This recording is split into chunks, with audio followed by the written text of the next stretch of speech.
السلام علیکم ناظرین، میں ہوں اسماعیل ریحان اور آپ دیکھ رہے ہیں اردو خبرنامہ۔ آئیے نظر ڈالتے ہیں آج کی اہم خبروں پر۔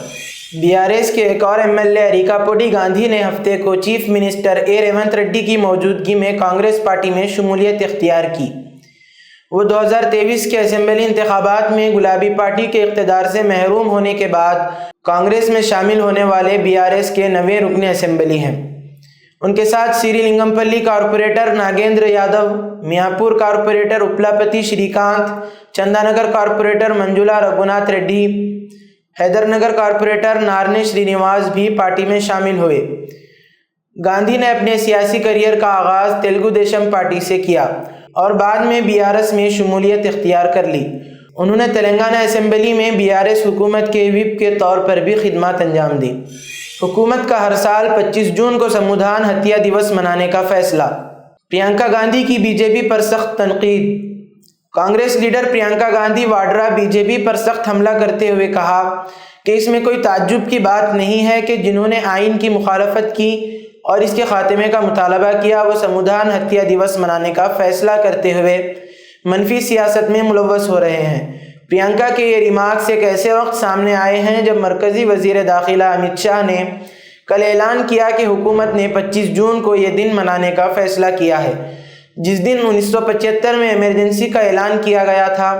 پرینکا گاندھی نے کہا کہ ہندوستان کے عظیم لوگوں نے ایک تاریخی جنگ لڑ کر آزادی اور اپنی آئین کو حاصل کیا ہے۔ انہوں نے ایکس پر ہندی میں ایک پوسٹ کیا، جن لوگوں نے آئین بنایا، جو آئین پر یقین رکھتے ہیں، صرف وہی آئین کی حفاظت کریں گے۔ وزیر اعظم نیپال پشپ کمل دہل پرچنڈ پارلیمنٹ میں اعتماد کا ووٹ ہار گئے۔ اس کے ساتھ ہی انہوں نے وزیر اعظم کے عہدے سے استعفیٰ بھی دے دیا ہے۔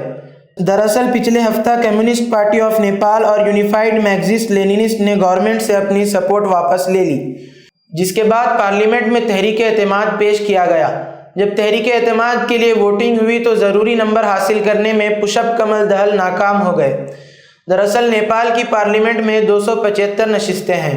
جب تحریک اعتماد کے لیے ووٹ ڈالے گئے تو اس کے خلاف 194 ووٹ پڑ گئے۔ پشپ کمل دہل پرچنڈ کو محض 63 ووٹ ملے۔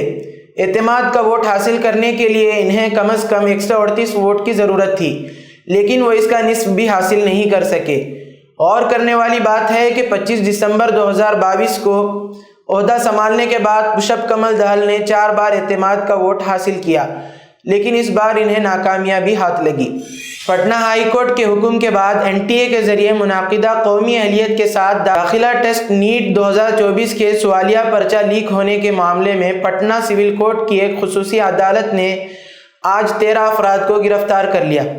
جیل میں بند ملزمان کو حراست میں پوچھ گچھ کے لیے 15 روزہ پولیس ریمانڈ پر CBI کے حوالے کرنے کا حکم دیا گیا۔ Special judicial magistrate Harsh Vardhan Singh کی عدالت میں عرضی داخل کرتے ہوئے پٹنہ ہائی کورٹ کے حکم کا حوالہ دیتے ہوئے CBI نے اس معاملے میں گرفتار کیے گئے 13 جیل میں بند ملزمین کی تحویل میں پوچھ گچھ کے لیے 15 دن کی پولیس ریمانڈ کی۔ پٹنہ ہائی کورٹ کے حکم کی روشنی میں خصوصی عدالت نے آدرش سینٹرل جیل کے سپرنٹینڈنٹ کو حکم دیا ہے کہ تمام 13 ملزمان کو بغیر کسی تاخیر کے CBI کے حوالے کیا جائے۔ سپریم کورٹ نے دہلی کے لیفٹیننٹ گورنر VK سکسینہ کو اس بات کے لیے سخت سرزنش کی ہے کہ انہوں نے دہلی ڈیولپمنٹ اتھارٹی کی درخواست عدالت میں زیر التوا ہونے کے باوجود مناسب غور و فکر کیے بغیر رینج کے محفوظ علاقے میں درختوں کو کاٹنے کی منظوری دے دی۔ جسٹس ابھیس اوکا اور اجول بھوئیا کی بینچ نے عدالت کی پیشگی اجازت کیے بغیر درخت کاٹنے کے لیے لیفٹیننٹ گورنر کے اقدام پر سخت ناراضگی کا اظہار کیا۔ سپریم کورٹ سڑک کو چوڑا کرنے کے منصوبے کے لیے ریج فارسٹ میں 1100 درختوں کی کٹائی پر DDA کے وائس چیئرمین کے خلاف از خود توہین عدالت کی کارروائی کی سماعت کر رہا تھا۔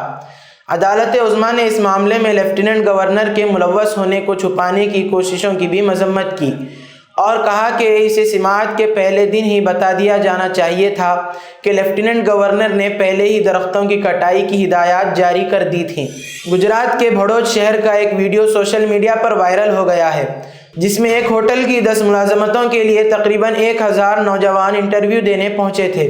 اس دوران خوب دھکم پیل ہوئی اور تقریباً بھگدڑ جیسا ماحول بن گیا۔